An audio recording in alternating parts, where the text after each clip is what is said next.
Most High in Christ. Shalom, Israel. Yahweh Hashem Yahushua Barakatah.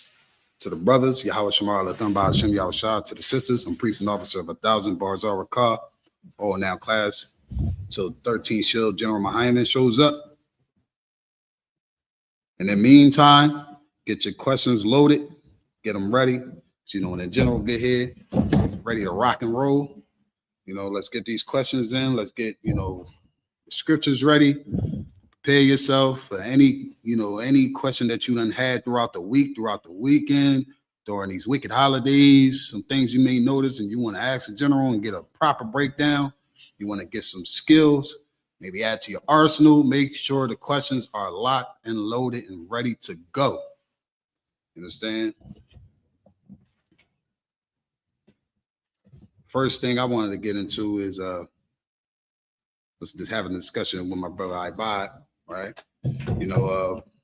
Understanding that blacks, Latinos, and Native Americans. Firstly, again, I'm priest and officer of 1,000 Bars Rakah from the Israelite School, Universal Practical Knowledge. Started out at 1 West 125th Street under command of General YAHANNA, where we teach biblically who we are according to the Bible. Blacks, Latinos, and Native Americans spread it throughout the world, make up the lost 12 tribes of Israel. The nation of Israel can be located in the Bible historically. You understand? Genetically, blacks, Latinos, and Native Americans are God's chosen people. That's the word of the Most High. This is not something that we, spew out our mouth because we understand who the devil is. You understand? This isn't a Black revolution group. This ain't a, an activist group or none of that. We strictly here to provide blacks, Latinos, and Native Americans their heritage, their culture, and their identity. That's it. 2025, blacks, Latinos, and Native Americans suffer from an identity crisis. Identity crisis. How strong, is an identity crisis. Identity crisis can take away your strength as a people.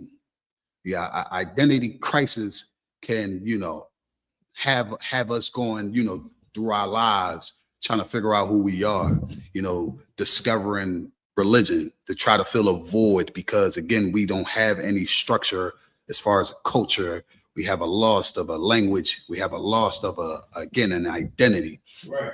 You understand? So bringing forth, the truth through the scriptures is how, we've always dealt with it when it comes to blacks, Latinos, and Native Americans, how to find our way. How do we lead ourselves? Who are the people, though, that supposed to take the authority and the rules of the Bible? Is a certain nation. You understand? It's a certain nation, according to the Bible, who's supposed to reign on earth, have the authority, you understand, to lead the other nations on earth. Today, America is, the land of, the drunk, the Babylon, the land of confusion. You understand? The place where they tell us, your dream is to be an American, when it has been nothing but a nightmare to blacks, Latinos, and Native Americans, man. You understand? Deuteronomy 7:6, right? If you could get that truth, Baba Kashar, right? Again, knowing who we are, suffering from our identity crisis will be an extremely heavy weight on our shoulders. Trying to identify ourselves with a people, again, like who don't have nothing to do with us biblically, and trying to associate them as a family is disrespectful. You understand? Blacks, Latinos, and Native Americans are the greatest people here on earth.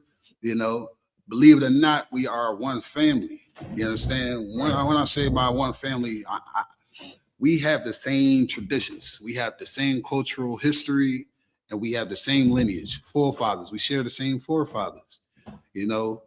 That's what's going to help us find ourselves, because they said in order to find us, to know where you're going, you got to know where you came from. This is where we find it out, where we come from in the Bible, because the Bible is telling us blacks, Latinos, and Native Americans are one people.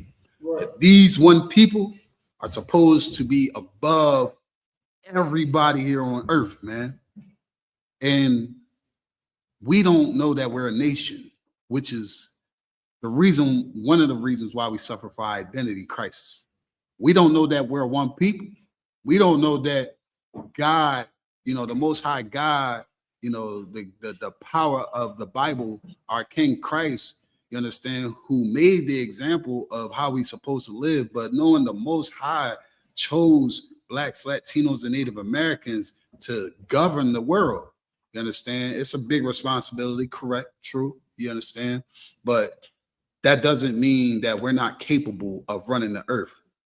We like to assume, because we're not in a position of authority in America, that it's not far-fetched that Black people can't run the world, because we don't run the world right now. So to say to another Black man, Black woman, Latino man, woman, Native American man and woman, to say, hey, you're the greatest people on earth, it's hard to imagine.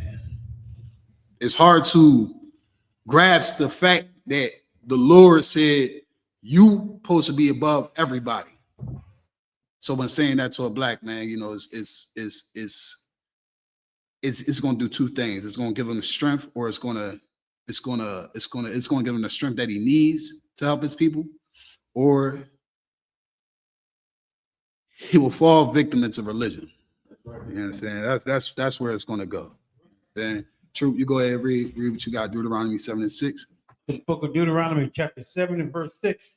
For thou art an holy people. And this bedrock. Like this is what we teach here in the I.S.U.P.K. Again, we feed the flock. You understand? We feed the flock, and we condition the flock to understand, what are we talking about in the Bible?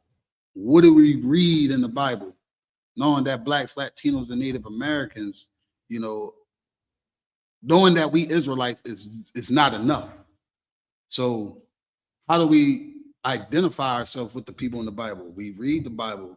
We got to understand who these people are. You know what I'm saying? The Lord, again, is choosing a certain people to run the nation. Read it again from the top. The book of Deuteronomy, chapter 7 and verse 6. Go ahead. For thou art an holy people. For thou art an holy people. And so much, we break it down, so many classes and so many camps, that, the world is starting to realize, again, the I.S.U.P.K. is teaching the truth.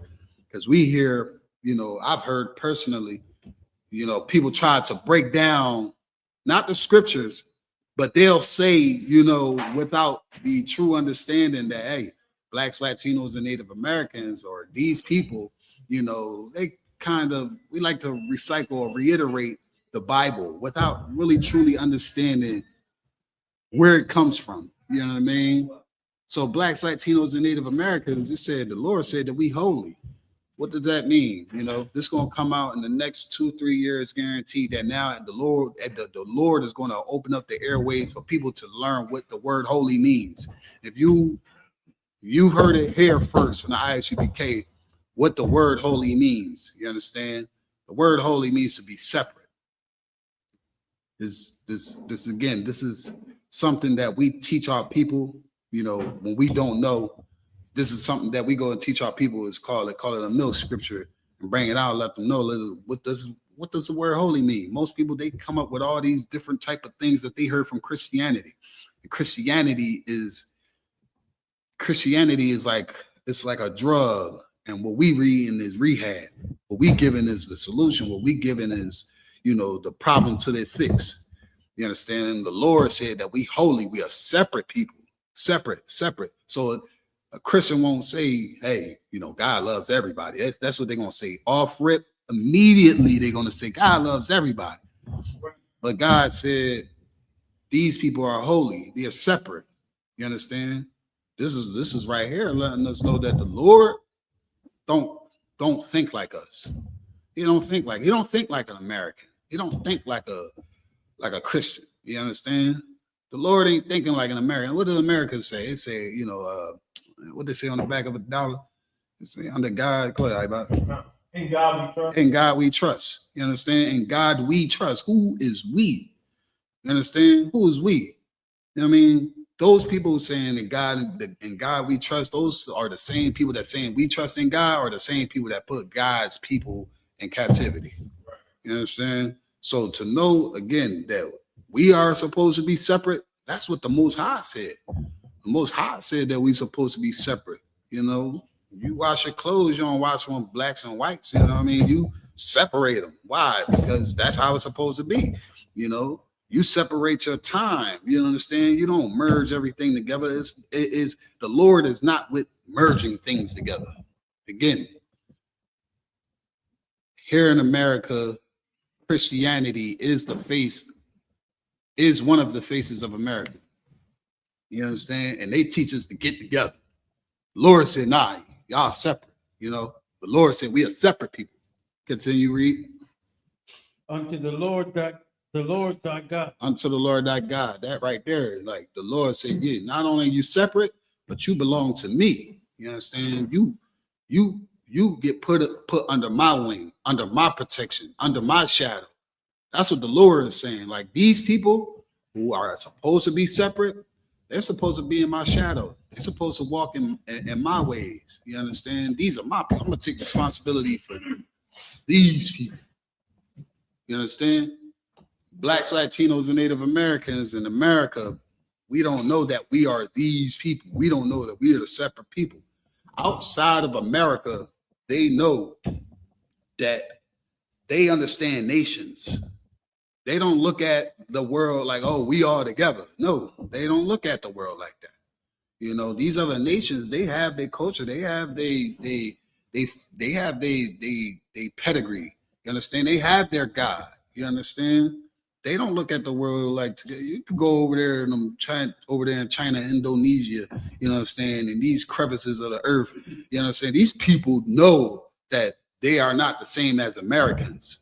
You know, as far as from what I heard, that people outside of America, you know, don't trust Americans because of the lifestyle, because of the stories that have been said, because of the way that we live. They say we're corrupted here in America, but we're not corrupted here in America. America is corrupted. America has been corrupted. The people of America who so-called discovered and established its constitution here were corrupted. So the story gets put on the people who are here, and we're separate. You understand? Although the Christians will say that, you know, Christ was sent here for everybody. That's another thing. You know, Christ wasn't sent here for everybody. Christ, you know, said that the salvation was only for the Jew. And why did he say that? Because the Lord was clearly making a separation here, and Christ followed that same code that the Lord followed. You understand? Read on, Truth. The Lord thy God has chosen thee to be a special people. See, and that's the part where a Christian will feel so violated, will feel so, you know, disrespected because they spent majority of their life believing that black people and white people and Chinese people are supposed to be together and love your neighbor and all that.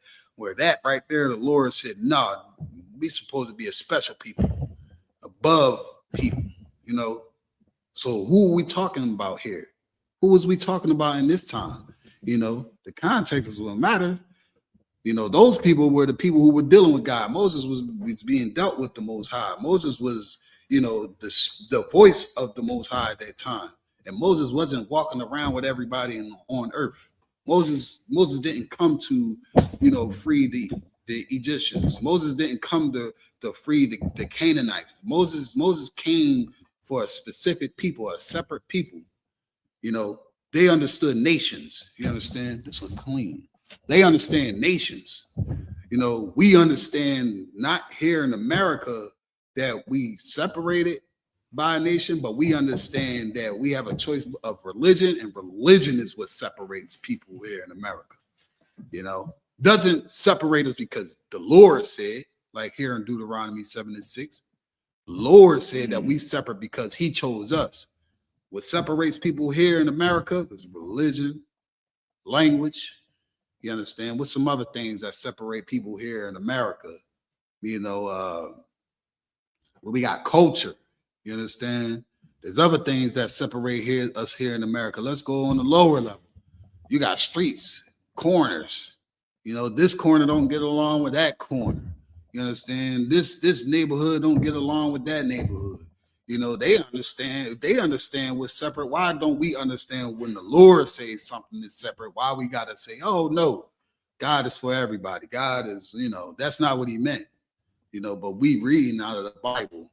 You understand? And for a Christian to not understand, the Bible is the reason why, again, the teachings, is what put a stumbling block in front of majority of our people. You understand? Go ahead, read it on again, True. Read it from the top again, Baba Kashar. Sir. This is the book of Deuteronomy, chapter 7 and verse 6. For thou art an holy people unto the Lord thy God. That's right. The Lord thy God hath chosen thee to be a special people unto himself. Unto himself. Go ahead. Above all people. Above who? All people. Above who? All people. Above all people, man. The Lord said, listen, you're going to be above everybody else. You're going to be above everybody else, man. You understand? A Christian would cry because, again, all their life they were told to practice or believe that everybody has salvation. But it don't say that anywhere. It does not say that. You understand? When Christ said that he came here to, save, Blacks, Latinos, and Native Americans, and he said the Jew, he didn't say the Jew, was everybody. The Jew wasn't everybody who was underneath, that law. But the Jew wasn't everybody scattered on earth. You understand? The Jew was of a certain kind of people. They came here. Well, we was established here, and we brought forth law, and these other nations came here and wanted to rebel against the Most High children. Wanted us to choose, wanted us to make a choice. Understand? How do they force us to make a choice? By religion, trying to X out the Most High's people. How we gonna know we separate if we all think that we supposed to be together? That's what religion teaches. You can be a Asian Muslim. You understand? You can be a white black supremacist. You understand? You could be a white man who loves black people. I got black friends. I got a black friend, so I love black people. That's what they say. You got Asians, they are still culture. They love hip hop more than black people. They would dress up like black people. You got the Jews, who dress up like Run DMC. Trying to steal, our culture, rob us from, the music industry, the diamond industry, the banks, and all that. And all they can say to us is, listen, y'all gonna do what we want y'all to do, because why? We know that y'all not supposed to be, we know that y'all supposed to be separate. But how, again, identity crisis is a reason why we don't feel like we deserve that. The identity crisis of not knowing Blacks, Latinos, and Native Americans are a nation is the reason why we suffer. It's the reason why we can't pull together, because we think that we're not the same. We think that we don't have no relations to the Native Americans. We think we don't have relations to the Hispanics because of a language barrier, because of a culture that they enforce on our people. You understand? But a religion would have people thinking that they are one under God, when the Most High God of the Bible said that, hey, we're supposed to be above all nations. Right. That right there would destroy, again, the philosophy and thought and spirit of a Christian, because a Christian would try to bring everybody together under that banner, and it ain't nothing but destruction coming towards a Christian church. To the Christian church, the people don't know. You understand? Read on, Truth. Above all people that are upon the face of the earth. Listen, that's just like a black man. He ain't gonna tell you once, tell you twice. He ain't gonna tell you a third time. You're supposed to be above all people, and reassured about saying, hey, above all people on the face of the earth. Because black people, we don't like to believe nothing until we see it. We damn near don't believe nothing until we hear it. But the Lord was saying, hey, we above all people. Above the people on the face of the earth. And who else is on the earth with us? Who else is on the earth? Who else we got as far as nations? True. Other races. According to the Bible, like who else is here with us? The Edomites, so the oppressor, the devil of the Bible. You understand? That's who has us in this captivity. That's who has us in this bondage, man. Who else?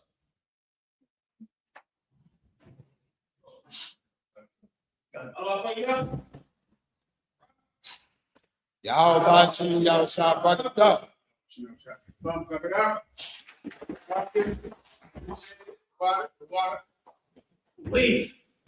Let's get to your questions, Akim, Aguatian out there. I'll take all of your questions. Mi nombre es General Mahayaman. Estoy al servicio de el General YAHANNA. Somos la Escuela Israelita de Conocimiento Práctico Universal. Comenzamos en 1 West Calle 125, Harlem, Nueva York. Desde mil gracias. Nuevo 69 debajo del mando. General YAHANNA. Carnales, esta es la verdad. Si tú eres hombres hispanos, negro, indio, nativo, tú eres Israel, el pueblo elegido de Dios. Tu madre y tu padre dicen que somos un culto y mantienen su iglesia sin culpa, pero su iglesia es culpable de todo lo que nos están pasando. Órale. As tu preguntas, I'll answer any questions that you might have. I'm ready to rock when you are. Any questions online? Yes, sir. This is from Sacramento Israelites. Gotcha. Shalom, Yahweh Shem Yahshua Lucky General. If I may, can I get a breakdown on Genesis chapter 3 and verse 15? Why does it say woman seed? Why does it say woman seed? No problem. I'll go ahead and read it for me. I'll break it down for you. This is the book of Genesis chapter 3 and verse 15. And I will put enmity between thee and the woman, and between thy seed and her seed. The reason it's saying woman seed, meaning when it says her seed, it's saying woman seed, is because it's speaking about her children. Because every woman that has a baby has had sperm inside of her. And that sperm grows into a beautiful baby boy or girl. So that's why it's her seed, because it's her child. All you want to do if you're battling a Christian, then of course the Christian will say it's speaking about her child. And then you'll just say, how did the baby get inside of her? That's all right? The seed, usually this battle comes up because some Christian believes that babies can be born without sex. Years ago, Captain Desaryak battled some child molester that was in a giant battle because he said his children were born, I forget the name of it now, some way where you didn't have to have sex because he was in jail when his children were born. Go look up that video. It was ridiculous to me at the time. The wife, you saw it not? The wife said, it must be true because when I conceived my child, Polite was in jail. I'm sitting home like, good Lord, man. Are you joking? They said that in the battle, young brother. Botham gene. Not Botham. I don't know who the hell. But you get the point. None of that is true. Every woman that has a baby, she does have a seed. A man put it inside of her. The earth has seeds in it. You get my point? The fruits put seeds into the ground. The seed is speaking about the woman's children. So what this verse is saying is that there will always be hatred, enmity between the children of Eve and the children of the serpent. That's what it means. That's why it's saying seed, all right? Or her seed. Anything else? Next question is, this is from Nawanyala. Shalom, Adawan. One last thing. Let me just tie it in a knot for everybody. When Polite was in jail, his wife had sex with somebody else. Is that clear to everybody? I wasn't sure because of battles like that. I don't know if y'all know. When Polite went to jail, his wife had sex with another man, just like your girl did back when you were in jail. She had sex with somebody else. When Polite came home, she told Polite this was a Botham gland pregnancy. Polite said, no problem, because I want your daughter anyway. Everyone understands, all right? Anything else? Yes, sir. This is from the one Yala. Shalom Adawan. If I may, can I get a breakdown on the new year and its paganism? I'm glad you brought this up. Clap it up for that. I needed to go into this anyway. It's almost slipped my mind.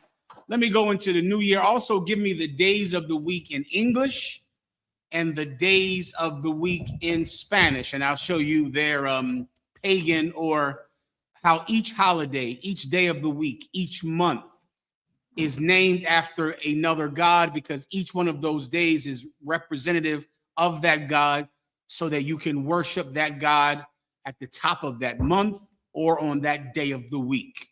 Okay, right now we're about to go into our oppressor's new year. I think it's in a few days, right? And the oppressor's new year is in January because it is set up for the worship of the Roman god Janus, which is the god of doors or the god of beginnings.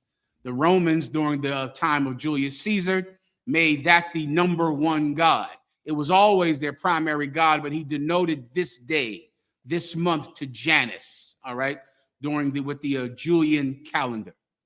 Janus is what January is named after, right? The god Janus, the god of beginnings. So that's why the new year is always in January, at the beginning of January, because it's the beginning. And this is the worship of the god Janus, who is the god of beginnings. Everyone understands. The god Janus, I believe he's the same god as Saturn. The Greeks and the Romans have the exact same gods, but they changed their names. Like Mercury is Aries. The Greek god Mercury is the Roman god Aries, and all of the Greek and Roman gods are the same. They just switched their names from Greek to Latin. All right. So January is why the white man makes the new year in January. The actual new year is during the time of springtime, when actually new life begins in the springtime. The new year is not a day. It's not a specific moment. It's not a tick on the clock at midnight.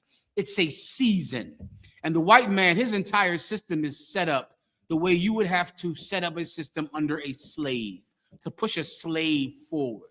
Even the New Year's has a time to be at work. Just like you got to be at work at 9 a.m., the New Year is 12 midnight. 12 midnight on the dot. That's the most high God, brother. He truly has an evil and wicked slave over us who wants us to be a slave. Because even the seasons are on the clock. Everything is on the clock.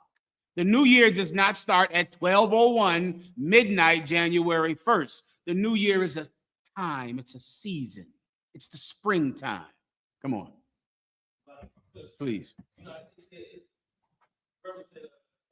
It's cold. It's not even winter yet. Winter coming the 21st of December. That's hell. That's rough. Yeah, it's cold, young man, because it's winter. that's kind of how you know, right? That's rough out.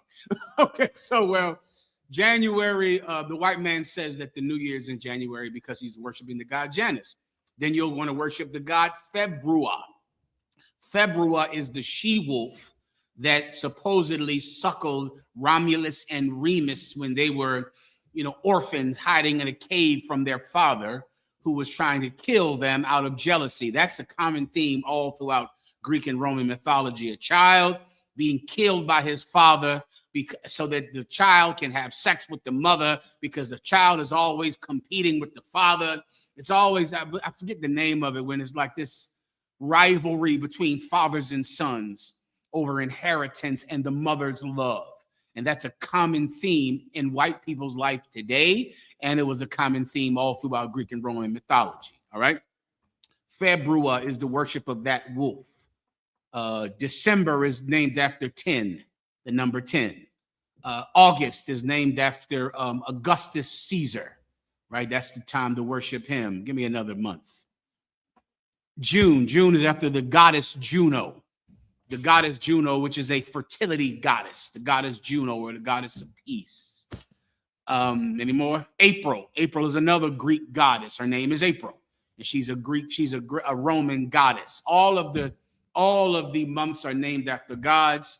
All of the days of the week in America. Friday is named after the god Freya. Freya is a Norse god. Wednesday is named after Woden, or Thor, not Thor, Woden. What's the guy who fought Thor's father? Odin. Odin is Woden in Norse language. So Wednesday is the day to worship Odin. Thursday is the day to worship Thor. Friday is the day to worship Freya. Sunday is, of course, the day to worship the sun god. Monday is the day to worship, you guessed it, the moon. Right? Because just like the IUIC and the Muslims, they worship the moon. The Greeks also worship the moon because it's big and round and in the sky. and they'd rather serve the moon than serve the God that created it. Everyone gets it. Give me the Spanish days of the week. Do you have them? Please read them. Yes, sir. For Monday, lunes. Lunes. Lunes is to worship Luna or the moon. Like the lunar this, the word lunar is Latin for the moon. Monday is to worship the moon. Lunes. Go ahead. For Tuesday is martes. Martes. Martes is to worship who? Is it right in front of you? Oh, I'm sorry. It should be, look up. You can Google this by now. Martes, I want to say that's Mars, but you can Google it. Go ahead. No, Tusis. The god Tusis is another Norse god. The god Tusis. You can look him up. Tusis is a Norse god. All right. I believe that's all the days of the week in English. The days of the week in Spanish is lunes, martes, which should be to worship Mercury, but someone can Google that right now. If you have it, let me know, or else I'll keep going. Yes, sir. Okay. You have it? Yes. Go ahead. Thursday, Uves, Jupiter. Friday. Thursday. Let me look it up so I can read it. All right. Stand by. I'll get your questions next.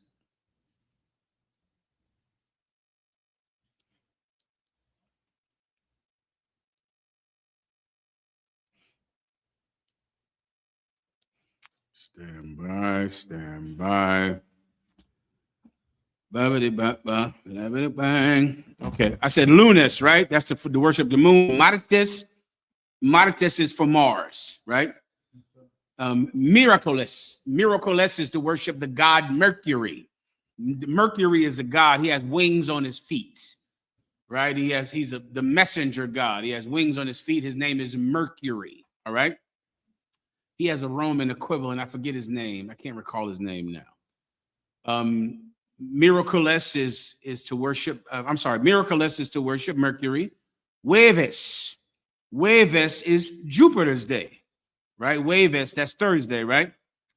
Viernes is to worship the god Venus. Venus is another god, all right? That's also where many of the mythological stories about the Mother Mary come from, the worshiping of the god Venus or the fertility goddess Venus. Viernes is to worship Venus. Sábado is named after what? The Sabbath. What is the Sabbath? That's Saturday. So right here in Spanish, the name for Saturday in Spanish is sábado. Sábado means Sabbath day because, of course, the Jews know that the Sabbath is the day of rest.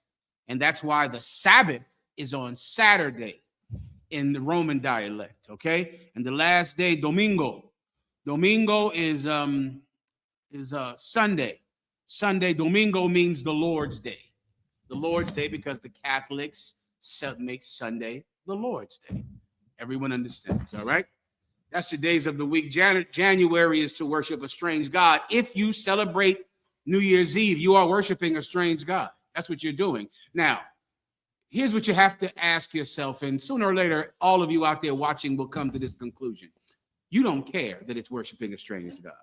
That's what you have to face about yourself, right? There comes that time. I remember when I was a criminal and a drug addict and a violent man, and I remember the day when I realized it was wrong and I did not care. You understand? That day is a day that changes you because you finally get to look at yourself and now you know who you actually are. Until things happened in my life, brother, that made me care. Pray those things don't happen to you, because things happen to me to make me care about my conduct and care about the kind of person I was. Those things you don't want. Everybody understands, right?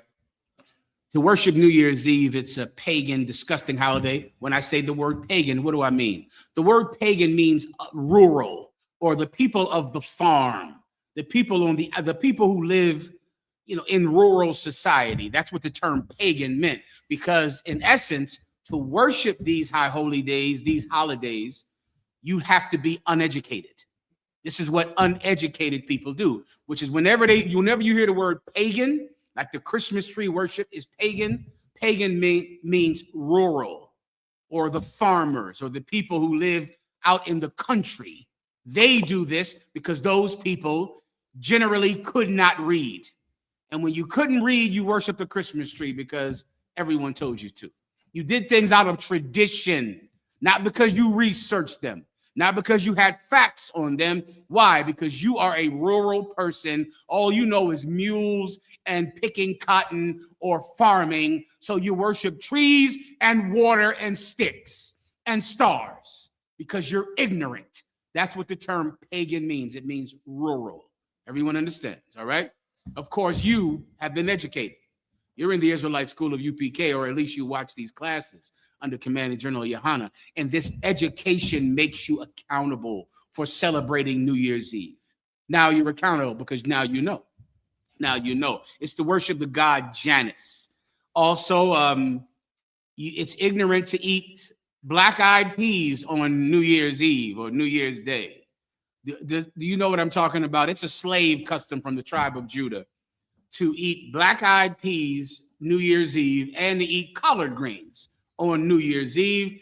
Hispanic-speaking tribes, let me know if your tribes have any customs like that. I'm sure you do. Every tribe has a custom based in paganism. It means nothing. It makes no sense. But of course, when you're poor, you'll eat black-eyed peas, hoping that this will change your poverty. You'll eat collard greens, hoping that this might change your situation. There was a day on New Year's Eve called, it was the day that slaves were sold. Slaves were sold every New Year's Day.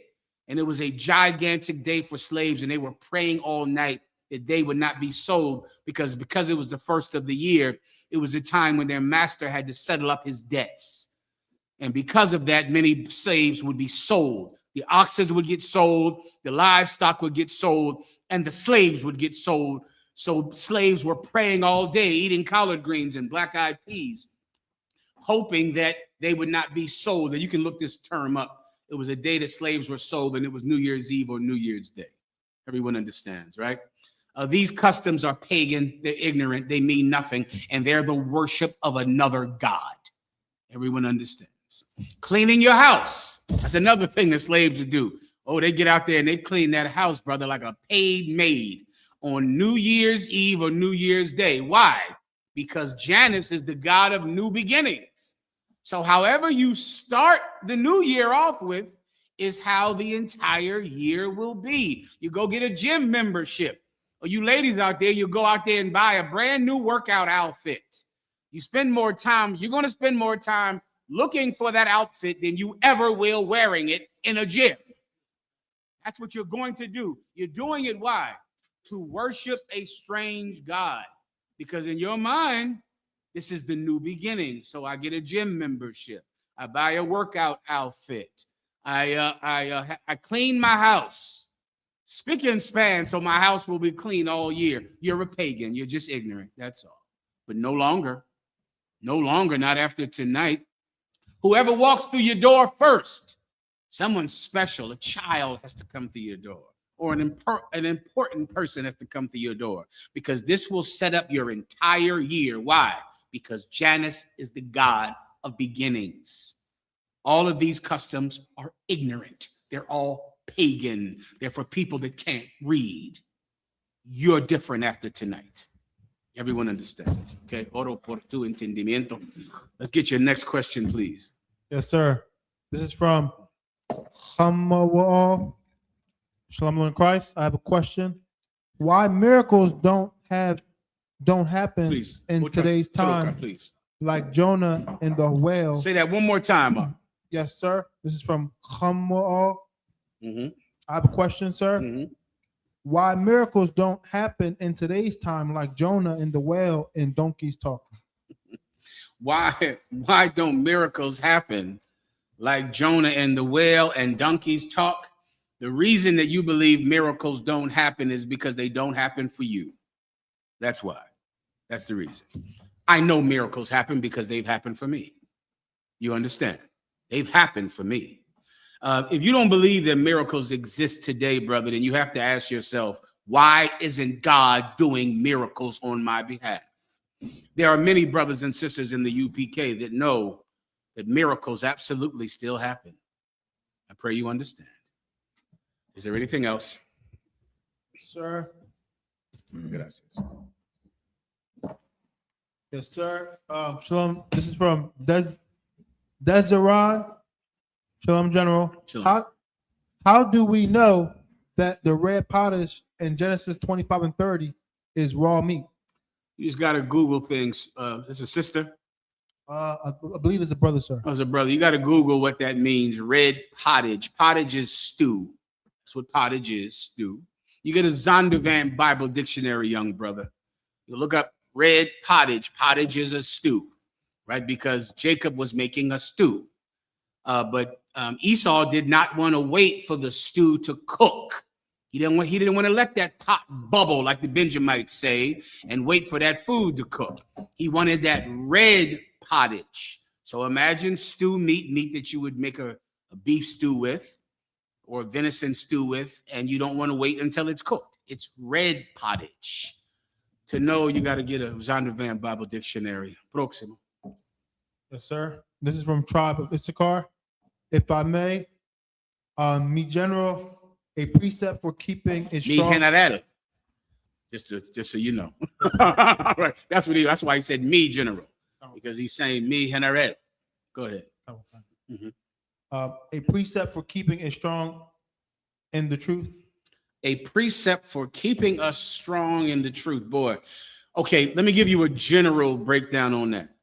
There are precepts for anything and everything that is weakening you in the truth at that moment.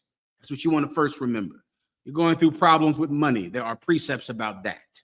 You're going through problems with heartbreak or sadness or someone that left you or grief, the loss of a loved one, the loss of someone important to you, loss of your health, loss of a child. There are precepts in the Bible every time you are weakened that will make you stronger. So you want to think that. Okay, they're all over the place. They're everywhere. What you just want to do is this. What is weakening you? Is it money problems? They're in the Bible. Is it sickness, sadness, being away from your family, not having what you believe you should have? Those things are in the Bible. And what you want to go through is you want to read the Bible. Read it, read it, read it. You're going to go, this is what I'm going through right now. This is it. That's why in the UPK we teach learn the Bible precept upon precept. That's why we have a precept book. So you can fill it up with topics. So you want to think of a particular topic. Let me go to the book of Job. The book of Job is an excellent example for brothers going through a different variation of sadnesses. Job lost his children. Job lost all of his money. Job even lost the loyalty, the comfort of his wife. He lost his health. He lost so much. And the Most High showed us that when he was going through those things in this physical world, Satan was challenging his loyalty and his integrity in the spiritual world. So now you know what's happening. Because many times as you're going through something terrible, you can think, this is just, almost like bad luck. Like this is just happening to me and this is going to continue to happen to me. You'll think it's permanent. Stories like Job show you the other side of your affliction. What's happening on the other place? What's happening where the Lord is? You're being tested. And they're waiting to see, will you fold or not? Well, many times, brother, if you know that, they're not going to see you fold. That won't happen. I forbid it. And you'll become the kind of man that forbids weakness. You understand me? That's what all these precepts do for a man.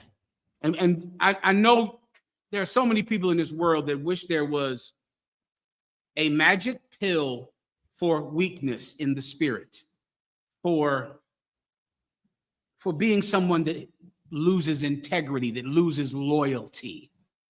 Let me tell you a grown man's truth, young brothers. There is no magic thing that will make you strong. You have to forbid weakness. That is the only thing that actually works. How do I know that? Because Jesus Christ did that. He forbid it. You go back to see when he was tested on that mountain, when he was on a fast with no food for 40 days. And he's on a mountain. The men with him, they can't stay awake. They're falling asleep. He wishes that they would stay awake with him because he knows he's dying soon. And he wants to spend every last moment with his brothers who he loves. He loves them. He loves his hermanos, amo hermanos. He loves them. They're falling asleep. He lets them go. He lets them sleep. He understands. He goes away to a mountain, brother, and he's tempted by Satan. Satan offers him everything he could want, not only to end his anger, to end his hunger by turning stones into bread, but to end his suffering by jumping off a cliff. Wouldn't that make everything better, right?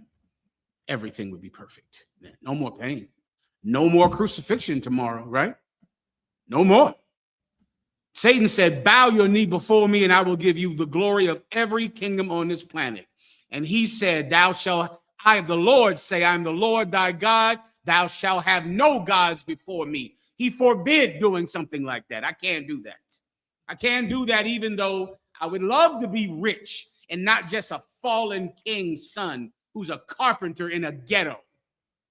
I'd love to be something great, to have money, to have wealth. I'd love it, but I forbid doing this. I can't do that. I won't do that. Then he said, turn this stone to bread. Surely it will end this hunger that you're going through. The Lord said, man, yes, shall live by bread alone, but not only that, but by every word that proceedeth out of the mouth of God. I forbid that. I'm not doing that. And then finally, knowing a crucifixion is tomorrow, where he's going to be hung from a cross by his feet and hands and asphyxiate himself to death. He forbids it. I'm not jumping off of this mountain and having a quick end. Nah, I forbid it. Even so, when he came down, they were crucifying him, brother. They tried to give him poison mixed with wine. It's gall mixed with wine. They said, honey, drink this. He took a sip of it, tasted the bitter taste, and spit it out because he forbid ending it quick at all. Brother, that's a precept in the Bible. You understand? That's what he did. He went through those stories. Each thing he told Satan is a precept in the Bible, is it not? Thou shalt have no gods before me is straight out of the law. He used that precept when Satan told him to bend the knee. Man shall not live by bread alone, but by every word that proceeded out of the mouth of God. That is in the Old Testament. All these precepts that he gave him were in the Old Testament. He took those precepts and he remembered them, and they strengthened his reserve to forbid weakness at all. If you don't understand, you will. You will need to. Anything else? Yes, sir. This is from Kwamida. If I may, sir, with your grace, please. Do God hear sinners' prayers? Can you give me the scripture to answer a friend? Okay, God does not want to hear your prayer. Let that be very specific for you. Give me the precept. Nor doth he hear the prayers of sinners. The Most High God, because of his network of angels, which are in this room right now, in your bedroom when you're having sex with that prostitute, his angels are everywhere, so they see everything. The Bible says he doth not hear the prayers of sinners because he doesn't want to hear your prayers. David said, Lord, hide not thy face from me in my time of affliction.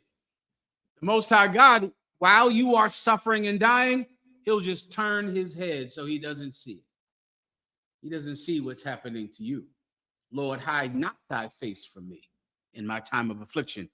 God, if he chooses, can just ignore you. That's what he'll do. And that's what he's done to blacks y Latinos for so long. For so long, he just turns his head, winks his eye, closes his eyes at us. Give him the precept and then we'll move on. Yes, sir. This is the book of John, the 9 and verse 31. Now we know that God heareth not sinners, but if any man be a worshiper of God and doeth his will, him he heareth. That's your precept. There's another one too. But we know that God heareth not sinners. Officer Knock.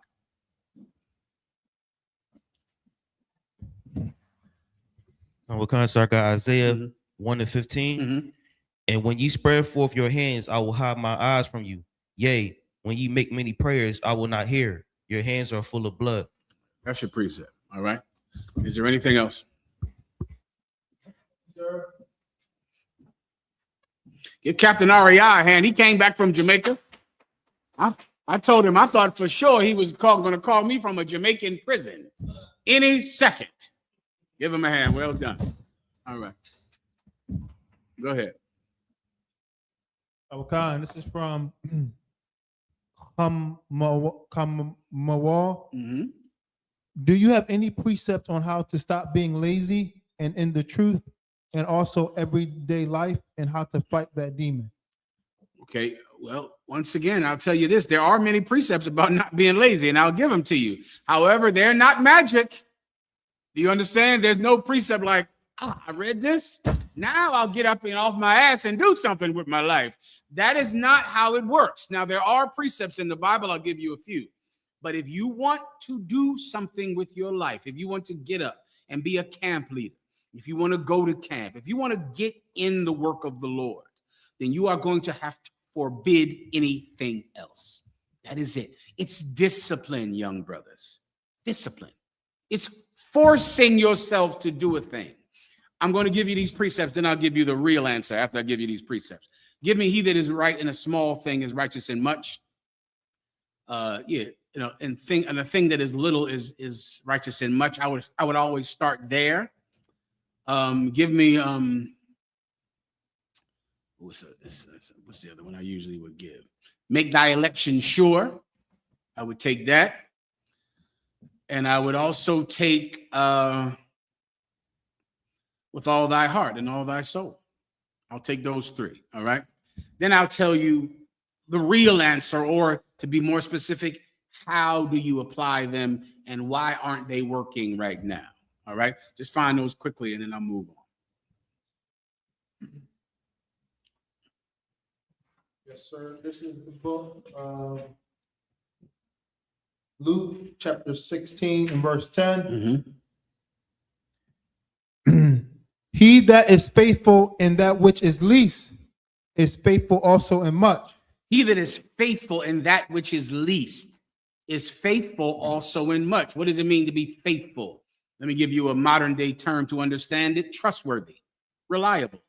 A faithful servant is a servant that you can rely on, that you can trust them to do it. You expect a certain thing done. I told him to do it. I know it's done. I expect it to be done. That's the best officer, the best captain, the best general is someone that you just assume he's handled his duties. You don't check, you don't wonder. He's over it, so I know it's done because he's faithful. You want to develop that kind of reputation where you are absolutely predictable. Someone who is unpredictable will not be a good officer in the Israelite school of UPK.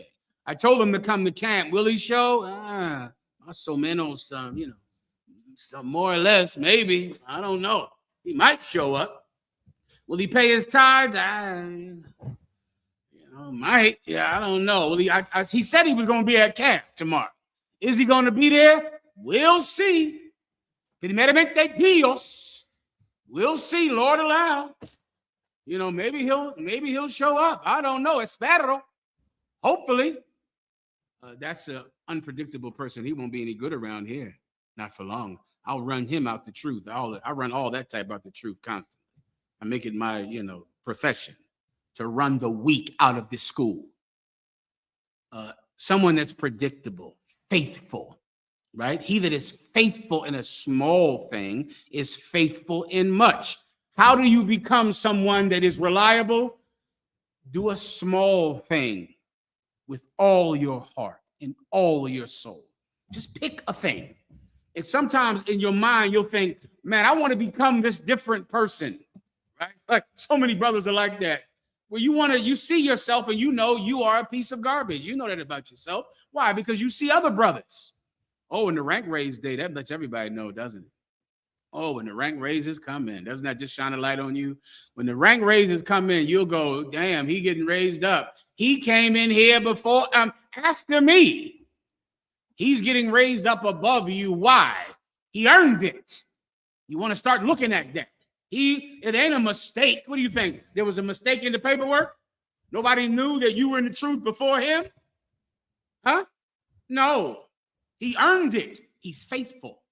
You want to be faithful. This is what you do. Pick a little thing, something. The UPK, we try to give you things to be faithful in. We give you a mandatory class. This is it. It's one day. That's it. It's one day. You'll show up one day. Now, my God, you got the internet. You sign on a piece of roll online. You watch class in your drawers. You can't do that. You understand? You pick a thing. I'm going to go to class this much. I decided ahead of time. Now, here's the key to doing this. You pick it. I'm not going to pick it. You pick it. You decide it. You looked at the whole scope of the work of the Lord and you said, you know what? I can do a guard this much. I can do a guard once a month because of my slavery. Once a month, every month, I picked it. Now, when I pick it, I forbid myself to miss it. I will never miss it, no matter what. Not my children's birthdays, not something that I think is important, not because my wife wants me to spend time with her. This is one day of the month I'm doing it. You'll do that. Brothers will say, well, it's, January 27th. I know Mahayaman will be here. No sweat. That's it. It's April 27th. Mahayaman will be here. I guarantee it. All of a sudden, start coming once every 2 weeks. You decide once a week. You decide one camp. You decide one trip out of town. You decide. You're picking it and it will grow. Why? Because he that is faithful in a small thing is faithful in a big thing. Pick a small thing. Do it. Everyone understands. 2 more precepts. I gotta go. Yes, sir. This is the book of Ecclesiastes, the 9 and verse 10. Whatsoever thy hand findeth to do, do it with thy might. Do it with what? Do it with thy might. Whatsoever thy hand findeth to do it with thy might, meaning thy strength. So I'm going to come to class once a week, do the guard once a week, do something, drive the van, put clips on the internet. I'm going to go out and promote. I'm going to push 100 likes and put 100 comments on a video. And I am doing it. What is that? Why? Because I have chosen to do it. Whatsoever thou hands have chosen to do it with thy strength. Do it. You pick the thing and you do it. Before you know it, you'll pick more things. That thing will become too light for you. It won't satisfy anymore. And then you'll pick more things. Read the next precept. Yes, sir. What was the last precept?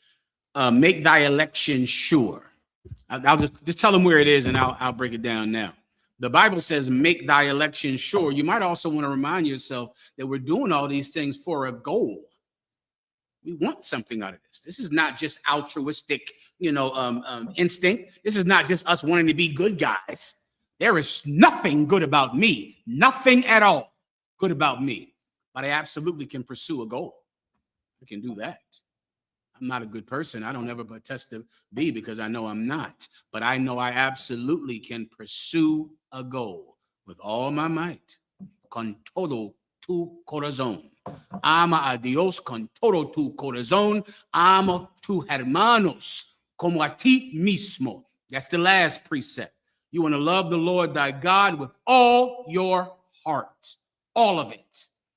All of it. Why? Because I want to achieve something here.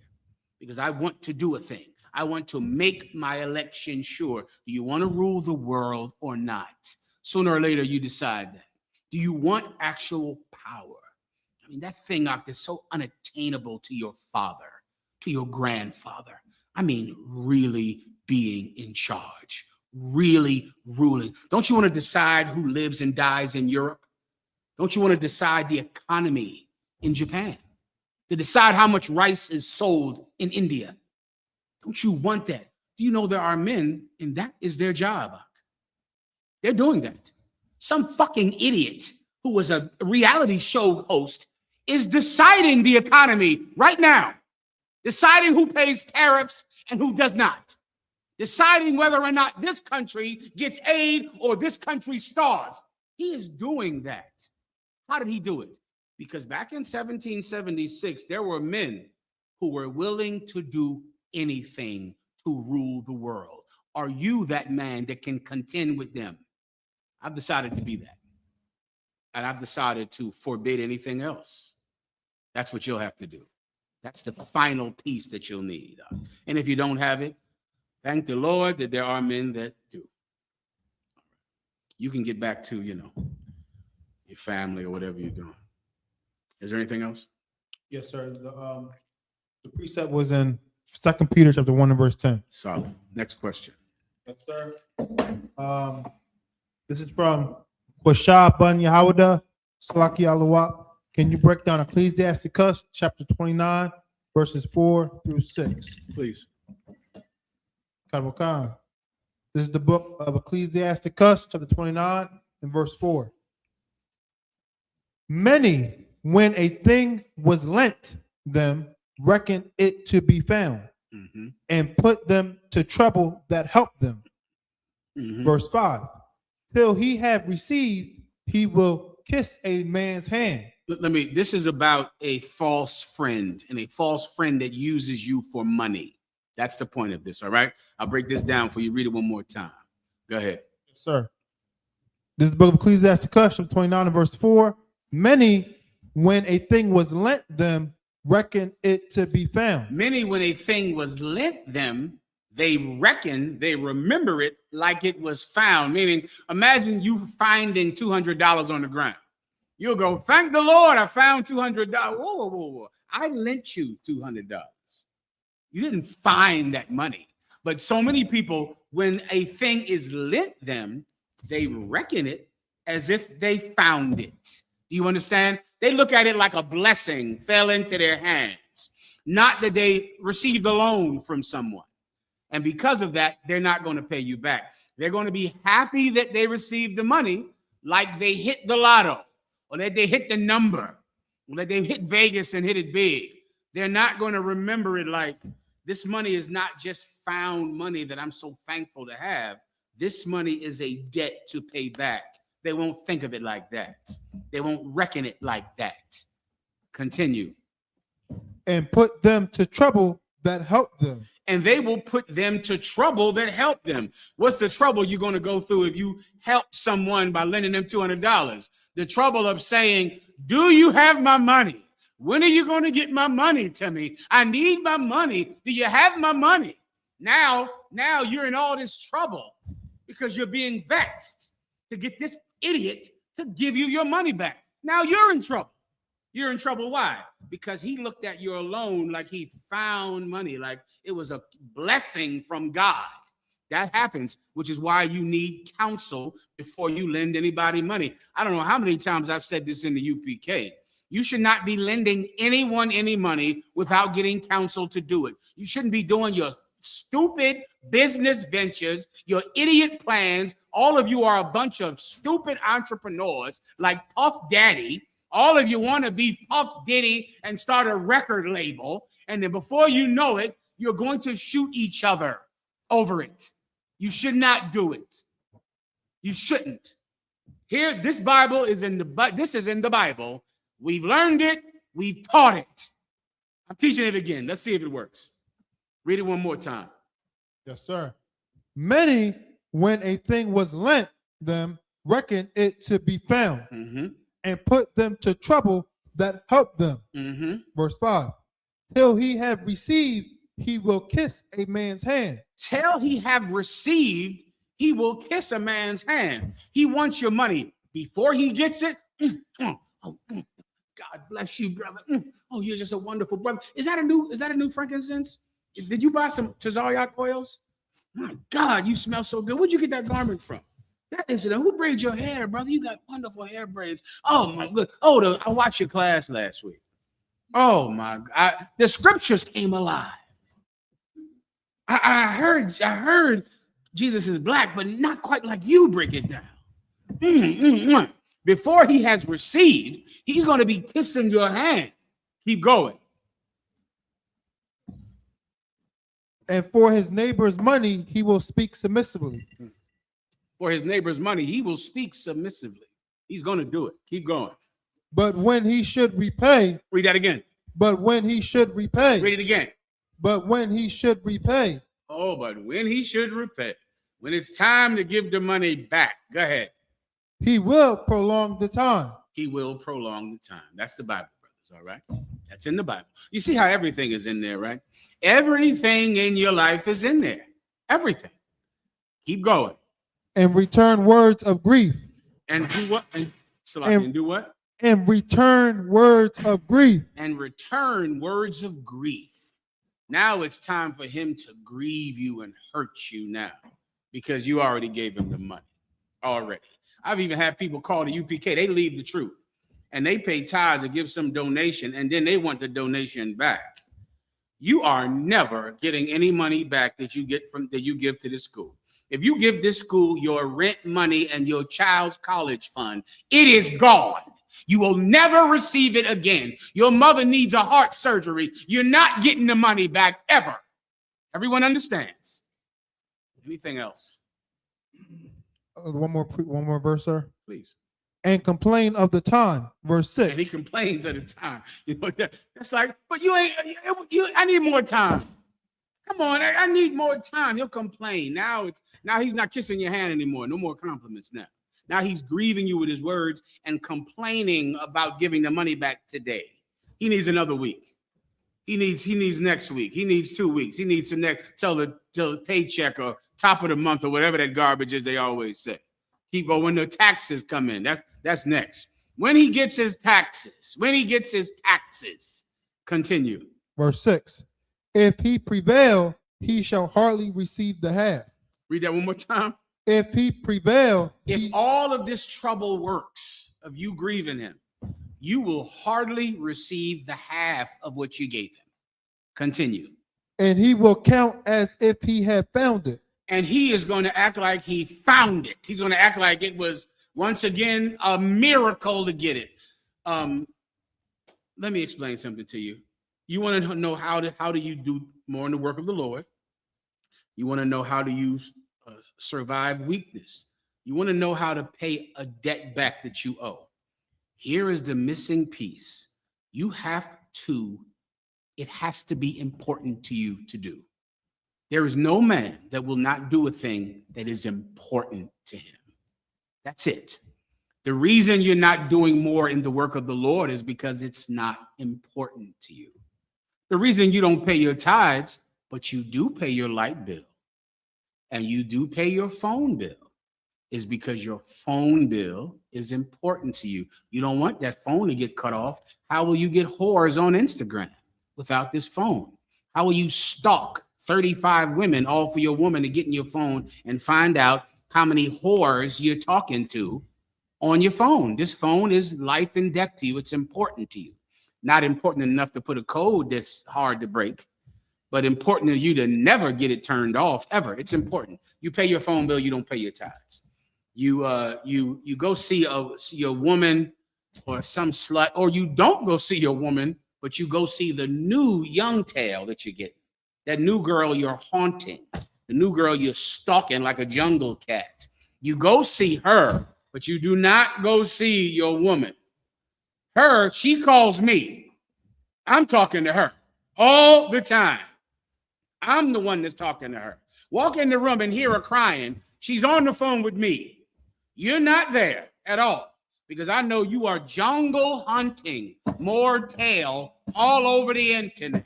So I talk her out of making Facebook posts and YouTube clips about you. I talk her out of doing every evil thing in the world that might embarrass this school. That's what I'm doing. You would be doing it if it was important to you. You don't do the thing because it's not important to you. It is important for you to get a loan. Please, brother, please, let's start a business together. I will be the DJ. You will be the rapper. I will be the music producer. You will rap, or you will produce and I will rap. And we will start Two Simple Brothers Records. And we're going to be a record label. We're going to rap because, of course, my rapping is the best. There is no better rapper than I am. Your beats, fire. Fire beats. Clearly, we're going to be millionaires in a month. You're going to give all that talk up until the money is gone, and then you're going to hate him. That's how it works. It's like a marriage, you know. When you meet a woman, like Juliana always said, when you meet a woman that, because you are such a stupid idiot, meet a woman that will be a good ex-wife, because whoever is with you is going to become your ex. So you want to look at her and be like, will she make videos about me? She won't. Okay, I'll marry her because I'm going to lose interest in her anyway. Meet a good ex. Meet someone who you think will be a good ex.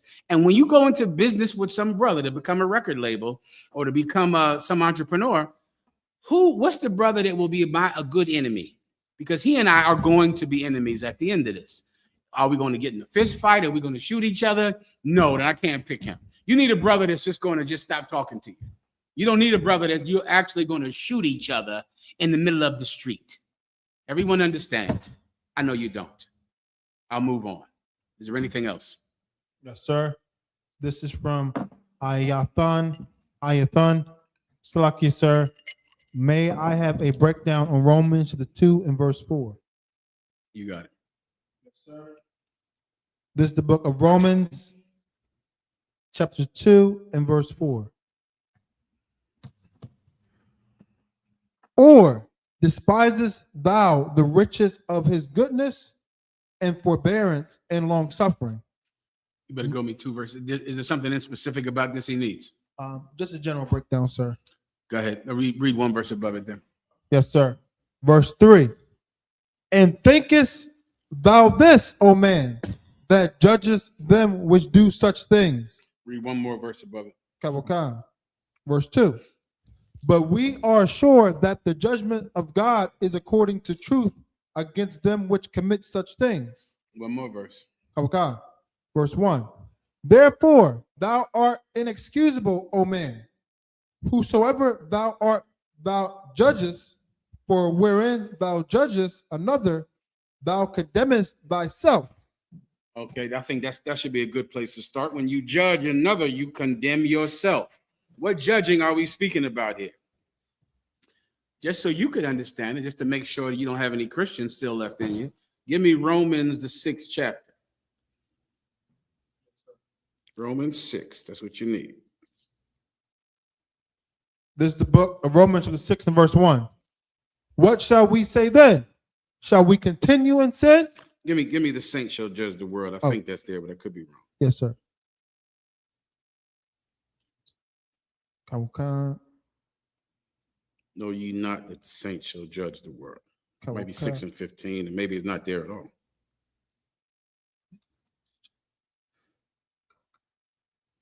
Someone tell them where it is, all right?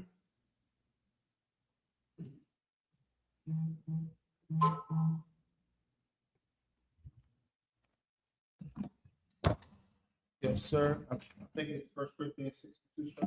Okay. This is the book of 1 Corinthians chapter 6 and verse 2. Mm-hmm. Do ye not know that the saints shall judge the world? Keep going. And if the world shall be judged by you, are ye unworthy to judge the smallest matters? Paul said, don't you know that the saints shall judge the world? And if the world shall be judged by you, can you not judge the smallest matters? Judgment is a good thing, and you are absolutely supposed to judge. So then what is the other precept speaking about when Christ said, judge ye not, or else you will be condemned? These are 2 different kinds of judgments, all right? What Christians run from is the good judgment. What's the good judgment? Having judgment in the sense of knowing right from wrong. Christians don't think that that's right to do. Christians think it's wrong to say being a homosexual is wrong. Hey, you can't judge me. That is exactly what I'm supposed to do. Why? Because the saints are going to judge the world. And if we shall judge the world, can't we judge the smallest matter? You know how tiny a judgment it is to know that being a homosexuality is wrong? Look at the damage it has done. The AIDS epidemic taught you nothing. the child molestation. Have you ever met a homosexual that has not been molested? Go talk to some of them. Talk to these lesbians and see that all of them have been molested. Talk to the brothers who are gay, prancing up and down the street on Gay Pride Day like a peacock. If you talk to him, he will tell you that he was molested. He had sex with his cousin when he was 6 or 7 and his cousin was 15. His uncle had sex with him. You don't know that homosexuality is wrong? That's a small judgment. That's the smallest thing to judge. You can do that. You can judge that eating pork is wrong, being a Christian is wrong. That's a small judgment to make, and the saints shall judge the world. So then what is Jesus Christ talking about in the other precepts? What is that judgment? Read the precept again that the person pulled. Yes, sir. This is the book of Romans, chapter 2 and verse 4. Or you want to start where you want me to start? Start. Yes, you start where I left off at. Okay. Romans 2 and verse 1. Therefore thou art inexcusable, O man. Wherefore thou art that judges. For wherein thou judgest another, thou condemnest thyself. Thou do what? Thou condemnest thyself. Thou do what to thyself? Thou condemnest thyself. Here's the judging that is wrong. To pronounce a judgment and to carry it out. How do I know that? Because it said, when you judge another, you condemn yourself. Why? Because the judgment that's wrong is condemning someone. Now, I know you because you're a Christian. You think condemning someone is saying you're wrong. That's not what condemning someone is, young brother. Condemning is what happens when you go to court and you murdered someone in states like Alabama or Texas or Mississippi. You get condemned, which means you get put to death. You get the death penalty. The judgment that's wrong is not the judgment of character, the judgment of right and wrong, the judgment of saying that's wrong. You shouldn't do that. You should stop that. The judgment is wrong is when you go and try to harm a homosexual. You go and try to kill someone or harm someone physically because they're committing a sin. That is the judgment that gets you condemned because you are condemning them. You're killing them because you believe they're a whore or a prostitute or a sinner of some kind. You go out and shoot them. You go out and harm them. Like the people on January 6th, they went to go kill the vice president, to go kill Nancy Pelosi. The people that go and commit acts of terrorism and go shoot people, Osama bin Laden and the white terrorists that are running rampant through America right now today. They're hurting people because they believe those people are sinners. That is what the Bible says not to do. But you're absolutely supposed to say, that's wrong. You should stop. That's good judgment, and it's small. It's small. Everyone understands, all right? I believe I broke it down for him. Anything else? Sir.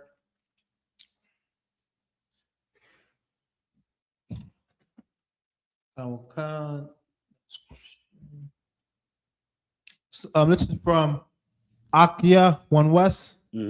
Saki, sir, if I may, what is being unequally yoked mean exactly? No problem. Unequally yoked, if you want to, you Google a yoke. A yoke is a big wooden thing that sits on the neck of two oxen, which is plural for ox, all right? You got 2 oxes, they're plowing a field. That's how farming was done years ago before they invented tractors. They had 2 giant 3,000-pound oxes, and they pulled a giant metal scoop that went deep into the ground and dug out holes so you could throw seeds in them, right? You would have a team of oxen, right? And they would pull. Now, if they were evenly yoked, then neither one pulled on the other more than the other one. So then the plow went straight. Because, of course, there are some times when you had horses or a team of horses pulling something, you would have a lead horse, like an old-timey stagecoach. If you've seen before in old documentaries, one horse is slightly in front of the other. That's the lead horse. That horse is there on purpose because really the driver is pulling him. So he's just pulling the lead horses. What's that thing? I want to call it a leash, but it's not right. What's the thing? The reins, the water. He's pulling the lead horse. And the lead horse, he pulls him left, he pulls him right. The lead horse is pulling the rest of the horses. Everyone understands, right? But when you're plowing a field, you want to go straight. You want them straight ahead. So you tie them even. So none is tied in front of the other. Well, if they're unevenly yoked, then one of them is the lead ox. And the lead ox pulls the other one, but that other ox does not pull the lead. This is what it means to be unevenly yoked with unbelievers. You are feeling pressure to go to their house for Christmas. You're feeling pressure to go to their house for birthdays and for New Year's Eve, and you feel it. You feel it like, I'm going to go. My mother called me 2 days ago. She said, our Captain Aria is home from law school and Mahayaman is home. Bring them to my house for family day. I said, what if I'm down on the phone like, what is family day? I says, I'll be in New York on Thursday. She said, come to my house Thursday. Oh, shit. Then it hit me. Family day is on Thursday, last Thursday. Family day is Christmas. I'm sitting on the phone like, what the heck is family day? I'm in New York on Thursday, Ma. I don't know. They can't go. They're not going to be available. I in Jamaica. The other one is there. I can't go down there. Oh, shit. Is you talking about Christmas? Is that what this is all about? Well, people in the world will pull you, and you will feel the pressure to go to their house for Christmas, to celebrate their birthday, but you're not really celebrating birthdays, right? You're just going over her house, just to have fun with her, just to see her, right? Just to go see the kids, right? You going over there on New Year's Eve just because they're having a party. Well, are they coming to the High Holy Day? Were they at Hanukkah? Did you pull them into Hanukkah? Will they be at the Passover? All of your unbelieving family members who will make you feel so much pressure to be with them on Christmas and New Year's Eve and birthdays. Do they feel pressure to come to class with you? You know they don't. You give them no pressure to join your crazy cult, but they're giving you so much pressure to join an organization who molests children. Well, you are unevenly yoked with unbelievers if they pressure you to come to Christmas, but you don't pressure them to come to the Lord's high holy days and to come to class in the UPK. You are unevenly yoked. Everyone understands. All right, next. Yes, sir. Next question, sir, is from One West Princess. Stocky, sir, if I may, what is the tares and wheat parable about?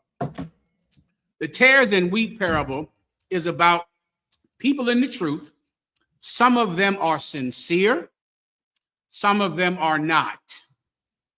And when the time comes, the ones who are not sincere will be weeded out. That's what the wheat and the tares parable is about. It's about brothers in the school. It's because Jesus, give them the parable quickly, if you don't mind. And remember, when Jesus Christ gave this parable, it was when he had fed 5,000 men with fish and bread, numbered them up, fed them, put them in rank order. And at the end, it was 11 men who were still with him. Everyone left. And the men who were still there were trying to understand why so many brothers left the school. Why'd they leave? Even Judas, who was with us in the beginning, even he betrayed us and left. They're sitting there like, how in the hell could this happen? Jesus Christ was trying to explain to them why and how people leave the truth. That's what the wheat and the tares precept is about. Go ahead and break it down. Yes, sir. This is the book of Matthew, chapter 13 and verse 24. Another parable put he forth unto them, saying. What's the first? We said another. Read the other parable. Just remind me what the other parable is. Yes, sir. Yes, sir. Is it one right above it? If not, just go straight to that one. Come on. It's right above it, sir. Go ahead. Behold, a sower went forth to sow. This book of Matthew, chapter 13 and verse 3. This is the parable of the sower, which is the exact same breakdown, the exact same topic. The parable of the sower. Somebody goes out and they plant seeds. right? In a field, they just throw them like an old time way of planting seeds. You just threw them in the ground, threw them like this, right? Some seeds go in deep in the soil. Some seeds don't. Some seeds go on rocks. Some seeds go in the soil good and they grow. The other seeds don't grow, right? That's the point. I'm speeding it up so you can understand it, all right? He's explaining that this is why people leave the truth, because they never got deep enough in it to begin with. That's why they left. And then when affliction came and turmoil came and persecution came, then they left. Other ones left for money. That's why they left. Other ones, the cares of this world strangled them and they couldn't give fruit. But then there's other people, they get in it and they get in it deep in it. Oh, they're going to bear much fruit. That's the point. This is another parable on the same topic, which is how you know what this topic is about. Because he's saying he gave them another parable, meaning it's the same topic as the parable above it. Continue. Read it from that part, and he gave them another. Okay. This book of Matthew, 13 and verse 24. Another parable put he forth unto them, saying, the kingdom of heaven is likened unto a man which soweth good seed in his field. What's the kingdom of heaven? The kingdom of heaven is the place where righteous blacks y Latinos who follow Jesus Christ rule, or it's the spirit in those righteous negros y Latinos. It's the spirit in them that will build that kingdom. That's the kingdom of heaven. Read it again. The kingdom of heaven is likened unto a man which soweth good seed in his field. Verse 25. But while men slept, his enemy came and sowed tares among the wheat. While men slept. So the farmer went out and he sows good seed in. This seed, he knows it's straight, it's perfect, it's good seed. He knows it's going to grow. But then while he went to sleep at night, his enemy came and put weeds in his field. You know, seed that shouldn't be in your field. Seed that's really going to destroy the other seeds, right? And they call it today an invasive crop, where something grows in your field that really could strangle your corn or strangle your wheat. It's called an invasive crop today. His enemy came and planted those seeds mixed in with his good seed. Keep going. Okay. Verse 26. But when the blade was sprung up and brought forth fruit. When the blade was sprung up, the blade is speaking about a blade of grass. So the seed was planted, a blade of grass sprung up, and it brings forth fruit. Keep going. Then appeared the tares also. Then also this invasive crop came up too. So I imagine I got corn or something in my field. It's sprouting, but then this weed grows up right next to my good corn. Continue. Verse 27. So the servants of the householder came and said unto him, Sir, didst not thou sow good seed in thy field? So then your gardener comes to you as you're the owner of the field, and he says, Sir, didn't you sow good crop into this field, good seed? Keep going. From whence then have it tares? How did these weeds grow up in the same field that you planted this good crop in? Where did these weeds come from? Verse 28. He said unto them, this is what the owner of the field said. Go ahead. An enemy have done this. A what? An enemy have done this. A what? An enemy have done this. Oh yeah, our enemy, he's done this. He put this seed among us. He did this, our enemy. Continue. The servant said unto him, Wilt thou then that we go and gather them up? So do you want us to go out there and pluck out all these weeds, get rid of them? Go ahead. Verse 29. But he said, Nay, lest while ye gather up the tares, ye root up also the wheat with them. Don't do that. Because while you gather up the weeds or the tares, you might pluck out some good fruit by mistake. Don't do that. Don't go out picking this person because you think that he is sent here by an enemy. This brother is a spy. This brother is no good around here. I'm going to pick on him. I'm going to get rid of him because, you think he shouldn't be in here. You think really he's here to hurt the school, to hurt the work of the Lord. So I'm going to go find him. Well, what if as you're looking for all these bad brothers, picking them out, what if you pick out some good brothers by mistake? What if that's what you do? Continue. Verse 30. Let both grow together until the harvest. Do what? Let both grow together until the harvest. Do what? Let both grow together until the harvest. Let them both grow together. Who cares? Who gives a damn? They'll just be in here together.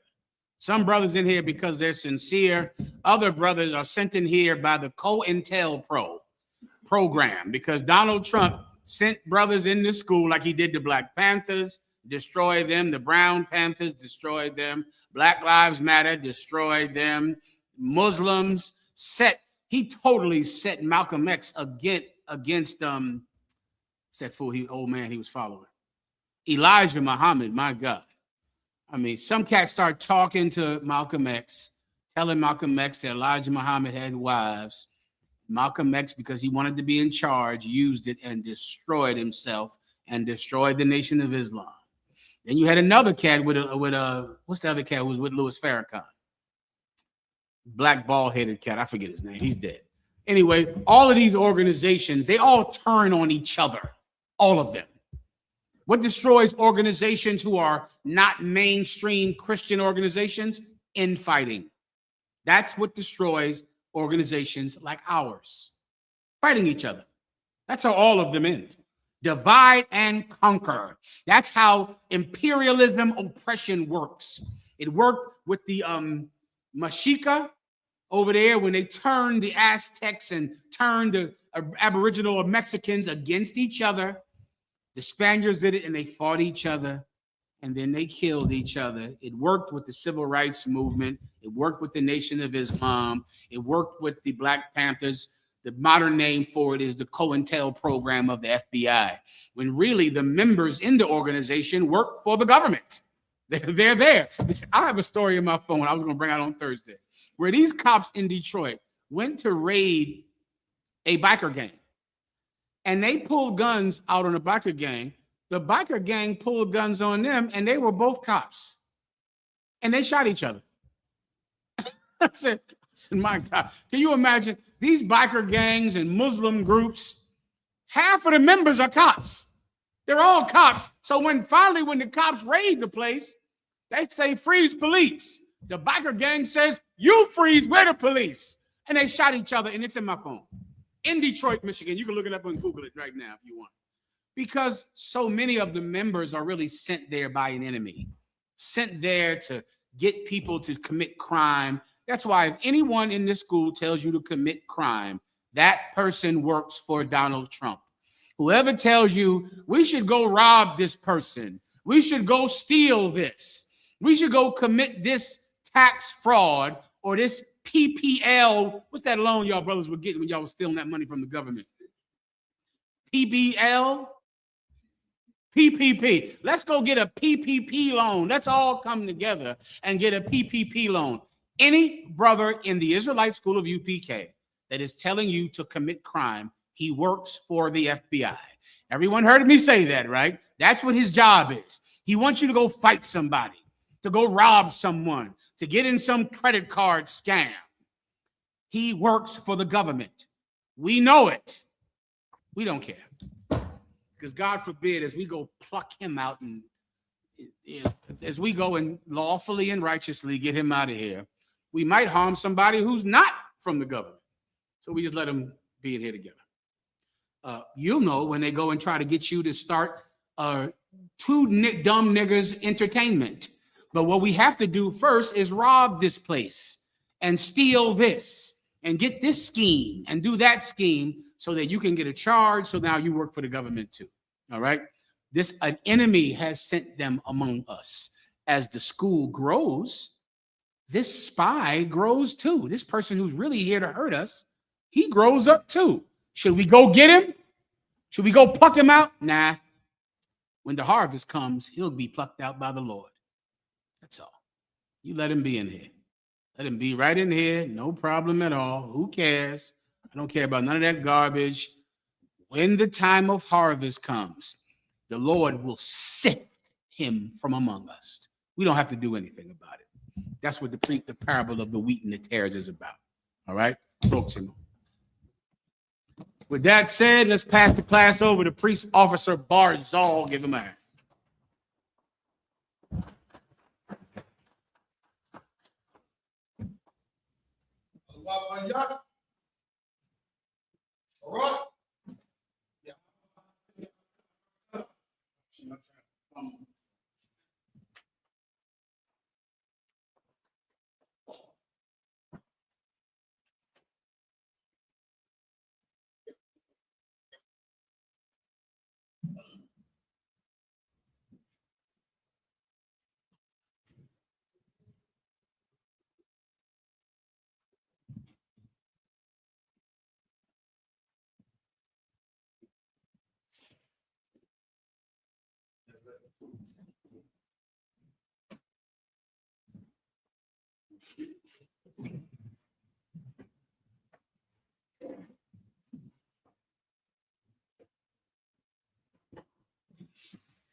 We're the I.S.U.P.K, started out of 1 West 125th Street, New York, under the command of General YAHANNA. For you brothers and sisters, when your brother or sister are coming to the school, they are only for 6 months. They have to be saluted only. They are to ship themselves to work. If they need transportation, the teacher will arrange it. After 6 months, if a brother or sister has an interest in a particular person, he or she must get permission from the head to speak to a brother or sister. There's another 6 months in which the brother or sister will report each other. After this month period, the brother or sister will get permission from the head to their God, which is the commandment, numbers 18 and 21, Malachi 3, 8 and 10. Please 10th in the Hebrew, Masharah. 10th of every penny of any increase, give to the Lord. Give to your treasury department, priest fund, free will offering for the priest, not mandatory, whatsoever amount you would like. I'll come with convocation.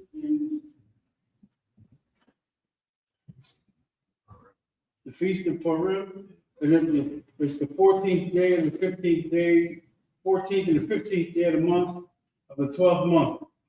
Friday, February 19th, and Saturday, February 20th, 2026, 8 days.